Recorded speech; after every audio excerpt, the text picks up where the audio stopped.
Always number one. Always number one. DCGB 729 kHz. Enot sa Bareta. Enot sa Gabos. Oras sa Radyo DCGB 7 minutos pasado alas 5.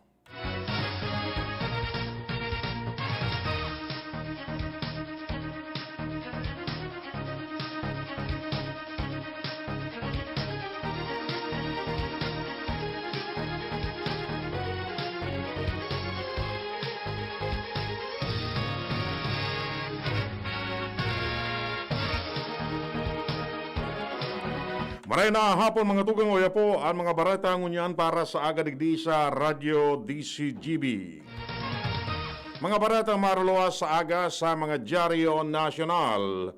Enot sa PBN DCGB sa mga barata ngunyan para sa aga.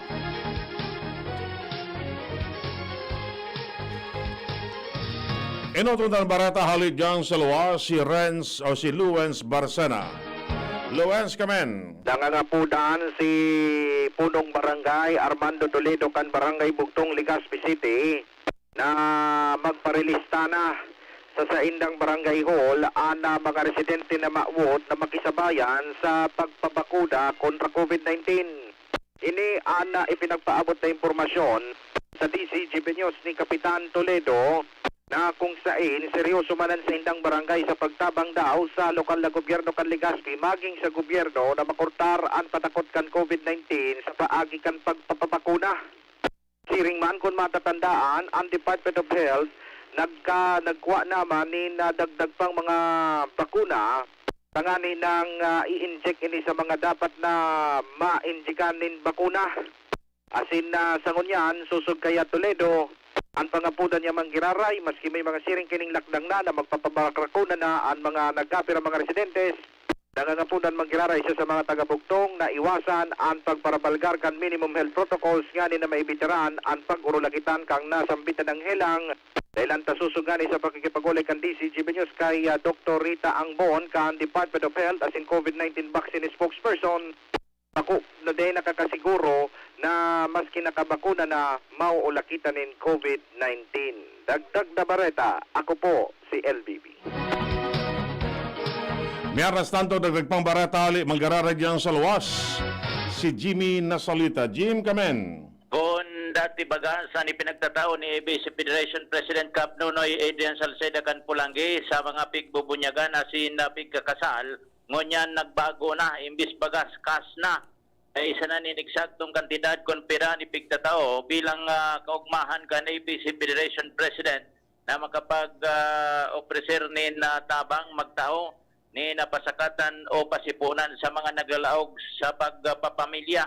Ehemplo kaso hapon halipasanaman sa Barangay Apad asin Barangay Matakon, anasabing official consign duman, iguanin kasalan asin bunyagan, yaonan presensya kan ABC Federation President Cap Nonoy Adrian Salceda kan Pulangi Albay. Mga dagdag na barita, Jimmy Nasalita, DCGB News.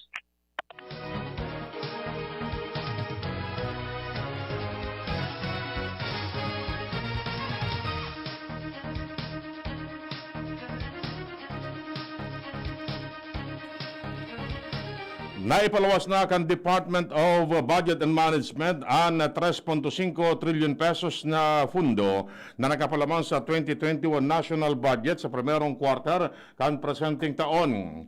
Base sa datos kan DBM na pag-araman na poon Enero sa Marso, nasa 78% na ang 4.5 trilyon pesos na kabilugan na fundo ang na-release kan DBM. Sa nasabing kantidad, 2.9 trilyon pesos digdi ang para sa mga iba-ibang ahensya ng gobyerno, mantang 155.2 bilyon pesos naman ang para sa Special Purpose Fund.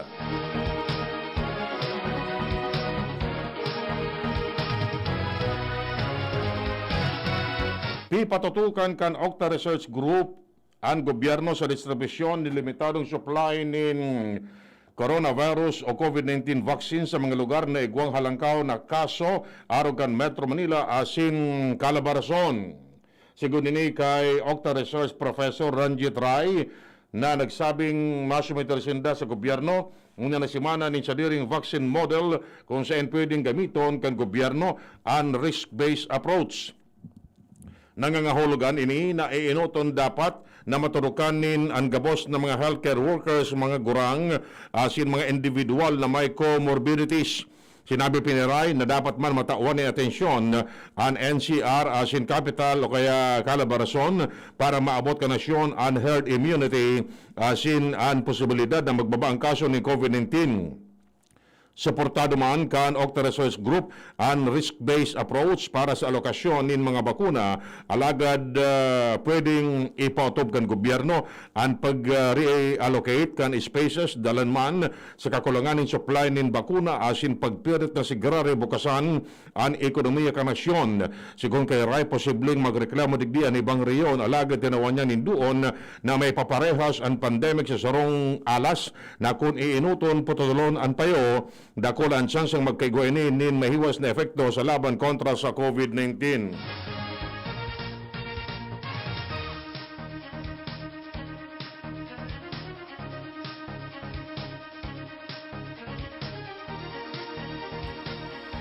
Solamente ang mga bulong sana na rehistrado sa Food and Drug Administration ang pwedeng itao sa mga doktor sa sendang mga pasyente. Siguro din kay Health Undersecretary Maria Rosario Vergere, dalan tamay mga lay ang nasyon na nagsasabing ang mga bulong sana na FDA registered ang pwedeng ireseta kan mga doktor sa sendang mga pasyente sa tahaw na ini kan mga report na pagtataonin kabarang doktor nin ivermectin sa sendang pasyente.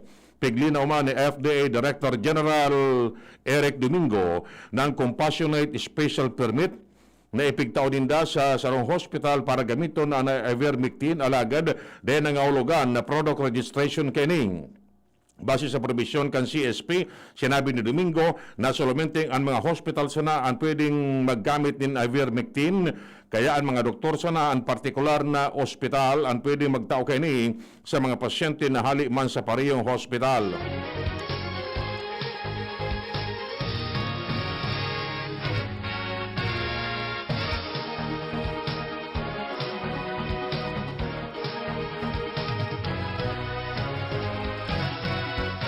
Niyabas tanto sobra sa 24,000 ang restaurant side effect o adverse effect kan mga nabakunahan kontra COVID-19. Ini ang sinabi ni Health Undersecretary Maria Rosario Vergere na ipig-orgulyo ang nasa 1.1 milyones na bilangin mga nabakunahan kontra sa COVID-19 sa Pilipinas. Sinabi ni Vergere na pesar ini kan sobra sa 20,000 nabakuman seryoso ang mga ini. Sa sinabi na nabakunahan ng Sinovac vaccine nasa 7,000 ang nakamati ng non-serious adverse event, mantang 144 man ang nakamati ng serious adverse event. Mantang nasa 17,000 man ang nakamati ng side effect matapos mabakunahan ng AstraZeneca alagad na pag-araman na mild man sanaan mga ining. Mientras na ipinag-orgulyo man ni Vergere na base sa pag-aadal ngunyan dahil pang nagadaan dalan sa bakuna. Kaya ba naman sa mga normal side effect, matapos mabakunahan ang kalentura, pag-ubag ng braso na nabakunahan asin muscle aches.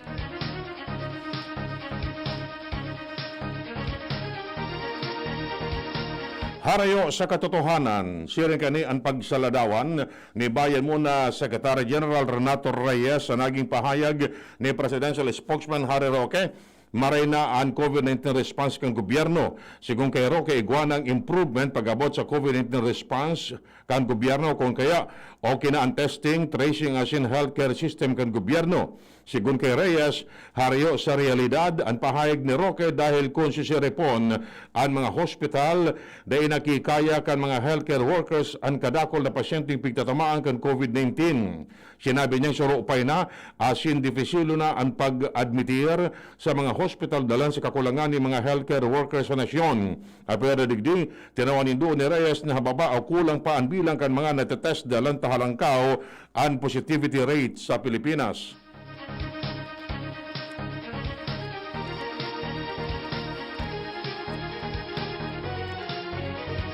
Higdalaumang kan Philippine Red Cross na magiging operational na sa masunod na simana ang mga eskwelahan na ginibo kaning isolation center sa Metro Manila.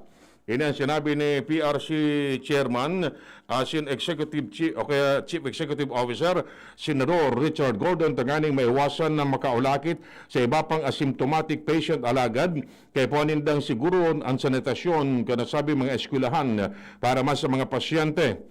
Kay bana sa mga naghahanda na gamiton kan PRC bilang isolation facility ang mga classroom kan Ateneo de Manila University, UP Diliman, De La Salle University, College of St. Benilde, St. Adamson University. Nagpapasalamat man si Gordon sa mga presidente kan higher education institution dalang sa voluntaryong pag-ofrecer kan sa indang fasilidad para maging COVID-19 isolation facilities. Ang iba pang detalles kang barata pagkatapos na kini. Uy, 2 pesos? Ara mo higwa ka ng Great Taste Premium Classic kayan? 2 pesos sana kada sachet sa imong suking tindahan. Gibo sa 100% robusta beans, kaya may tama sa ng isog asin aroma sa kantidad na barya sana. Barya lang, great taste na premium classic, tamang tapang at aroma. Sarap na lasa, sulit sa bulsa. Great Taste Premium Classic, 2 pesos SRP sana sa suking tindahan. Bakal na! Timplahin ang sulit sarap ng Great Taste Premium Classics. Pandesal! Ito naman ang tunog ng may diskarte. Pandesal! Yan ang legit Gin Kapitan. May tamang lasa at hagod sa presyong kayang-kaya. Gin Kapitan. Kayang-kaya! Drink responsibly. Basta't sama-sama sa diskarte, kayang-kaya. Gin Kapitan. Kayang-kaya. Gusto mo bang maging mas masigla at mas kaaya-aya ang inyong loving-loving? Heto na ang natural na pampagana ng mag-asawa. Talk F Mixed and Capsule with Fulvic Mineral. Natural sex enhancer, non-acidic, and immune booster. Makes you feel better than ever. Pampagana sa mga mag-asawa. Mas matigas na pampalakas. Pampatagal sa labanan. Sa bawat bili ng Mixten Coffee Box, may libreng 10 Mixten Capsule with Duke F Mineral Energy Booster, the natural sex enhancer. Available at thebigsistore.com, thebigsea.org, and the Bigsi Centers nationwide. FDA approved. Mixten Capsule, 20 pesos lang SRP. Ang Doc Alternativo, The Bigsi Center, sa Legazpi City Branch, beside Legazpi Public Market. Sumali sa magkape at magkamilyon sa Jim's Coffee Raffle Promo. Ang isang entry ay dapat may kalakip na 5 sachets. Any combination ng kahit na anong Jim's Coffee products na may expiry year na 2021 onwards. Ilagay sa puting sobre na may pangalan, edad, kumpleto address, contact number, firma, kung anong Jim's Coffee variant ang inilakip, ang pangalan ng tindahan kung saan binili ang Jim's Coffee at ang promo title. Ihulog ang mga entries sa mga partner outlets nationwide. Sa July 24, 2021, magkakaroon ng preliminary draws kung saan 6 ang pwedeng manalo ng 100,000 pesos each mula Luzon, Visayas at Mindanao at 27,000 pesos sa bawat partner outlet. Ang grand draw ay sa December 22, 2021 kung saan may isang mananalo ng 1 milyong piso, 1 million pesos at 100,000 pesos para sa kanyang partner outlet. Mayroon ding 27 winners ng 27,000 pesos each. Magkape at magkamilyon sa Jim's Coffee Raffle Promo. See posters and print ads for details. For DOH FDA CFRR permit number 0133 series of 2021. Para kay Ralph na napuruhan ng boss. Kay Suzy na di makasakay ng bus pa uwi. At syempre, para sa'yo. Embassy Whiskey. Its smooth, oaky flavor helps you unwind after a long day. Kaya relax, slow down, and chill muna tayo. Drink responsibly. Sa sobrang init ng summer, you deserve to relax. Chill muna with Embassy Whiskey. Drink responsibly. Check the label, mommies! Mayan Rivera po. And Dia! Pagdating sa milk, di porkit mura sulit. Kaya, check the label, mommies! Check the label, mommies! Choose Nido 3 Plus. Tinodo na sa immunonutrients, may DHA pa. Pagkasulit, mommies! At ito lang ang may Lactobacillus protectus to help support respiratory defense. Total protection, mommies! With 3 balanced meals, kaya wag basta-basta sa pagpili. Always, check the label, mommies! Help Todo Protect. Choose Nido 3 Plus. Realize true comfort and relaxation at Dorotea Resort and Spa, a perfect venue for family outings, couple retreats, and various functions such as weddings, birthday parties, corporate seminars, and conferences. Dorotea Resort and Spa. We have backpackers rooms, standard rooms, deluxe, suite, and a penthouse. Also, relax and rejuvenate with our spa's invigorating treatments, services, and facilities. Dorotea Resort and Spa, Kahugutan, Bakakay, Albay. For reservation, contact us at 0917-836-7454 or 0998-863-5568. Find us on Facebook, Dorotea Resort and Spa. Relax, rejuvenate, and enjoy. Only here at Dorotea Resort and Spa. Nasa kamay mo ang kalusugan at kaligtasan ng mga alaga mo. Paalalang hatid ng Microban GT at Tigrolac. Isolation, nutrition, disinfection, supplementation, vaccination. Kasaang 5 steps. 1, 2, 3, 4, 5. Para alaga ay protektado, sunding mabuti mag-biosecurity. Ikaw at ako, lahat tayo. 1, 2, 3, 4, 5. 5 kasado. 5 kasado. 5 kasado. Pandesal. Ito naman ang tunog ng may diskarte. Pandesal. Yan ang legit Gin Kapitan. May tamang lasa at hagod sa presyong kayang-kaya. Gin Kapitan. Kayang-kaya. Drink responsibly. Basta't sama-sama sa diskarte, kayang-kaya. Gin Kapitan. Kayang-kaya.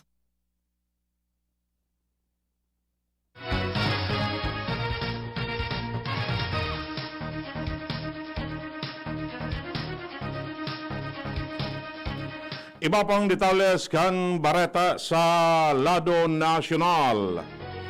Tangani makatabang na mapahiwas ang mga hospital sa Metro Manila, inaga ni Vice Presidente Leni Robredo sa mga local government units sa pribadong sektor na arugo ng sayang mobile laboratory. Sinabi kan Office of the Vice President na Sinda, may ipinalwas na van na igwanaanin mga makina para sa x-ray as in blood test sa Quezon City sa kamautan na magkaigwanin hospital services na mas madaling aprobitsaran kan komunidad. Sa sinabi na kung dakol ang nagbalo na gibuon ini, dakula ang may tatabang kani tanganing mabawasan ang mga residentes na magdaruman sa ospital para magpa-confine.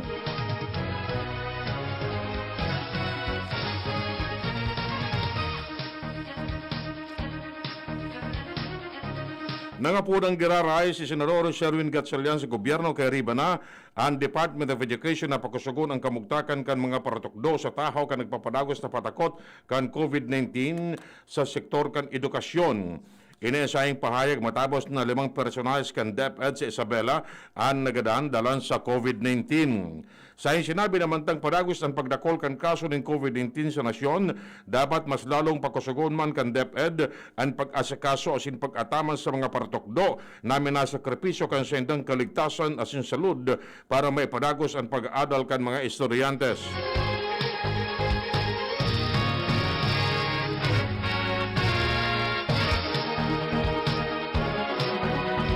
Nagpahayag ni kamunduan ang minority leader kan Kamara de Representantes dalan sa bagulbol na distribusyon in ayuda sa mga pamilyang apektado kan 2 simanang enhanced community quarantine sa National Capital Region o NCR Plus area. Sinabi ni House Minority Leader Joseph Stephen Paduano na dai nakakaukod ni leksyon ang Department of Social Welfare and Development asin mga local government units. Sa sinabi na dai niya masabutan kung natatakaipuan ng mga otro ang pagkaatraso asin makalibong na distribusyon mantang entertaining na eksperyensya ka nakaaging taon.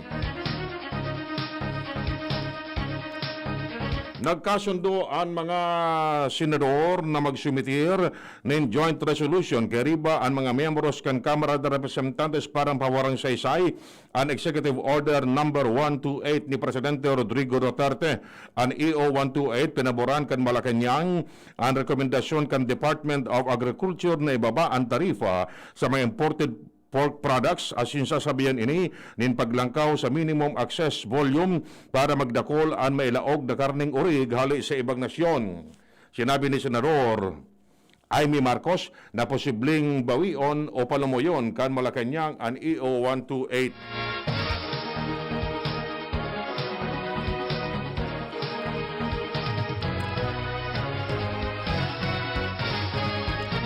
Nagsumiter si Muntinlupa Representative Rufy Biason nin House Resolution sa Kamara de Representantes para magprotesta asin kondenaron ang alegadong insidente nin pananakot kan China sa West Philippine Sea. Siya nagsumiter in House Resolution 1707 bilang kasimbagan sa insidente kung saan sarong Filipino civilian vessel Kariba ang TV crew ang alegadong pinatakot asin na pinaduman sa sendang destinasyon mantang nasa loob pa ini kan exclusive economic zone kan Pilipinas. Sa sinabi na malinaw na pagsuwa ini sa international law.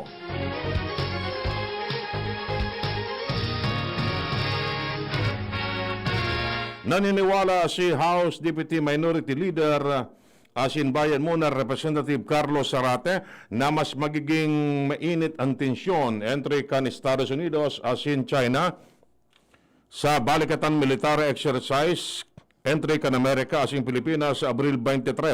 Sa sinabi na mas maiipit ang Pilipinas sa tensyon entre kan China asin Estados Unidos. Idinugang pa ni Zarate na importanteng tawanin doon kan Pilipinas ang soberanya kaini sa West Philippine Sea sa paagi nindai naiipit sa nagbabanggaan na darakulang nasyon.